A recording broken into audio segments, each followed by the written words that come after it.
Imagina que vives en un pueblo donde cualquier ruido en la noche podía ser una bruja, entrando por tu ventana para robarle el alma a tu hijo. Así era el miedo a las brujas en México.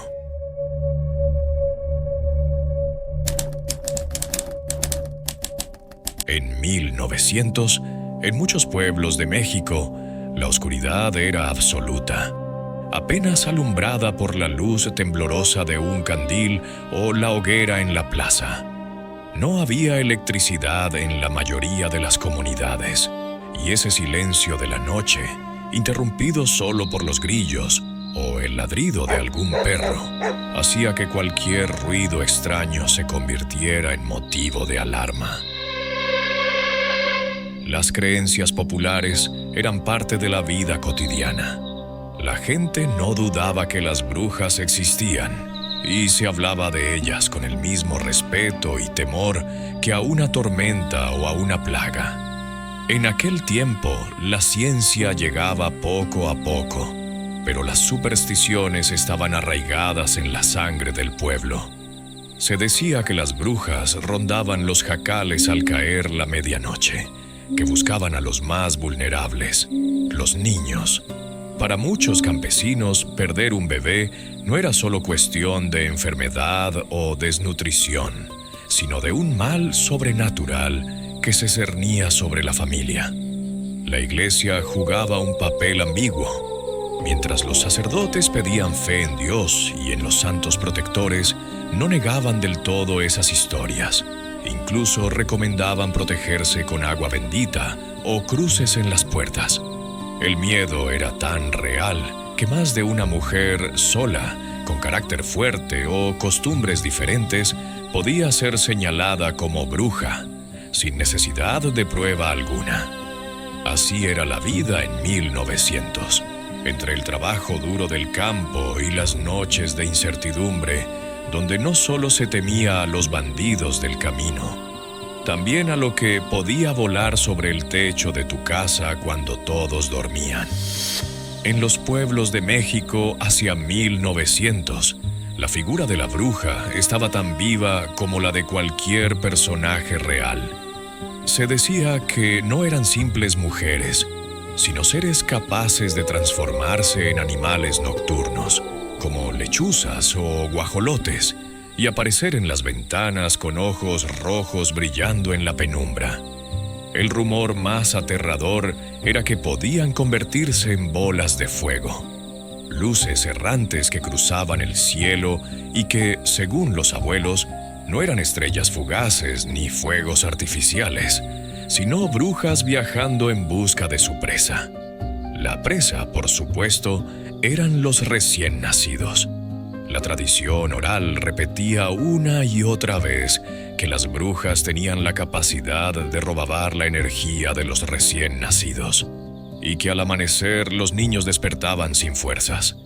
Para protegerlos, muchas madres colocaban tijeras abiertas bajo la cuna, espejos o hasta un rebozo negro encima del bebé, convencidas de que así cualquier bruja perdería su poder. El llanto nocturno de un niño, algo normal en cualquier casa, era interpretado como señal de que ya la bruja había entrado. En Tlaxcala, los periódicos de principios de 1900 contaban que una mujer llamada Carmen juraba haber visto cómo una bola de fuego descendía sobre su jacal. Al amanecer, su bebé estaba pálido, sin fuerzas, y todo el pueblo aseguró que había sido una bruja. Para proteger a los demás niños, las madres pasaron esa noche velando juntas, con tijeras abiertas bajo las cunas y rezando en voz alta. Lo que hoy suena a exageración, en ese tiempo era tomado como verdad absoluta. No faltaban las historias de campesinos que, tras una noche de insomnio, juraban haber visto una luz extraña posarse sobre el techo de su jacal. El miedo era tanto que había familias que pasaban velando en grupo, con velas y oraciones, para asegurarse de que el recién nacido sobreviviera.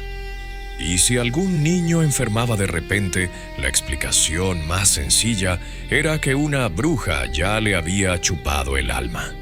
Lo curioso es que estas creencias no se limitaban al campo. En ciudades como Puebla, Oaxaca o incluso barrios antiguos de la capital corrían las mismas versiones, que las brujas viajaban en grupo, que podían entrar por la rendija más pequeña y que solo con oraciones a San Benito o a la Virgen de Guadalupe podían detenerse. La frontera entre lo religioso y lo supersticioso se desdibujaba, porque mientras unos rezaban, otros preferían colgar ajos, colmillos de animales o hierbas en las puertas. Así, la figura de la bruja se convirtió en una explicación para lo inexplicable. Una muerte temprana, una enfermedad repentina, una vaca que no daba leche. Todo podía achacarse a ellas. Y ese miedo compartido era tan fuerte que generaciones enteras crecieron aprendiendo que el peligro podía entrar por la ventana, cuando el pueblo entero dormía. El miedo a las brujas no se quedaba solo en murmullos de cocina. En muchos pueblos de México, ese temor se traducía en acciones colectivas. Si alguien sospechaba que una vecina era bruja, bastaba con que la vieran salir de noche o que un niño enfermara misteriosamente, para que las acusaciones comenzaran a correr como pólvora. No faltaba el compadre que dijera: «Esa mujer tiene el mal de ojo», y de inmediato todo el barrio le empezaba a tener miedo. En algunos casos, las mujeres señaladas eran vigiladas, y si alguien juraba haberlas visto como bolas de fuego en el cielo, podían ser hasta expulsadas del pueblo.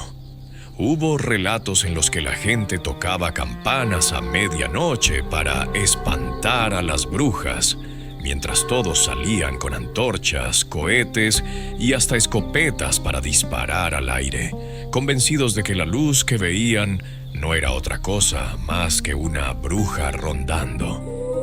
La violencia no estaba ausente. En algunos registros de prensa de principios del siglo XX se cuentan casos de linchamientos, mujeres golpeadas o quemadas vivas bajo la acusación de chupar la sangre de los niños. Una mezcla terrible de miedo y superstición que convertía a cualquier mujer rara, solitaria o simplemente diferente en blanco de la histeria colectiva. Pero también había rituales comunitarios para protegerse, círculos de sal alrededor de las casas, cruces de palma bendita en las ventanas, y hasta reuniones donde todos los vecinos se quedaban despiertos, turnándose para cuidar al pueblo.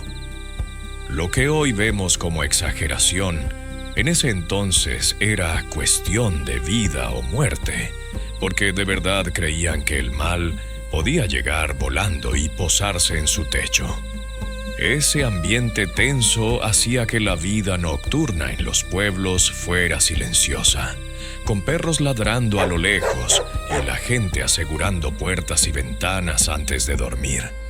Y aunque nadie podía probar que las brujas existían, lo cierto es que el miedo a ellas era tan real como el hambre o la pobreza que se vivía en esos años.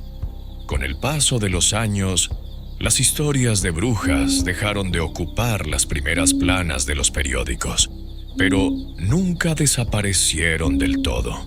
La llegada de la luz eléctrica, de la radio y más tarde del cine fue cambiando poco a poco la forma en que la gente entendía el mundo. Pero ni la modernidad logró borrar esas viejas creencias.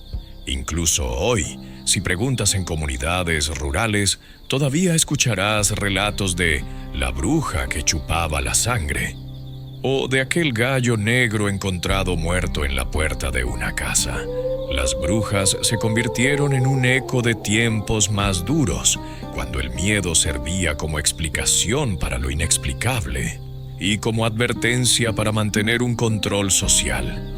Al final, más allá de si existían o no, lo cierto es que marcaron la vida de miles de personas, especialmente de mujeres que fueron señaladas y castigadas injustamente. Hoy vemos esas historias como parte del folclore, como leyendas que nos cuentan abuelas y tíos en noches de reunión. Pero en 1900 no eran cuentos para asustar, eran temores que definían la rutina diaria. Tal vez ahí esté la lección, que aunque los tiempos cambien, el miedo sigue siendo una de las fuerzas más poderosas para moldear cómo vivimos y cómo recordamos.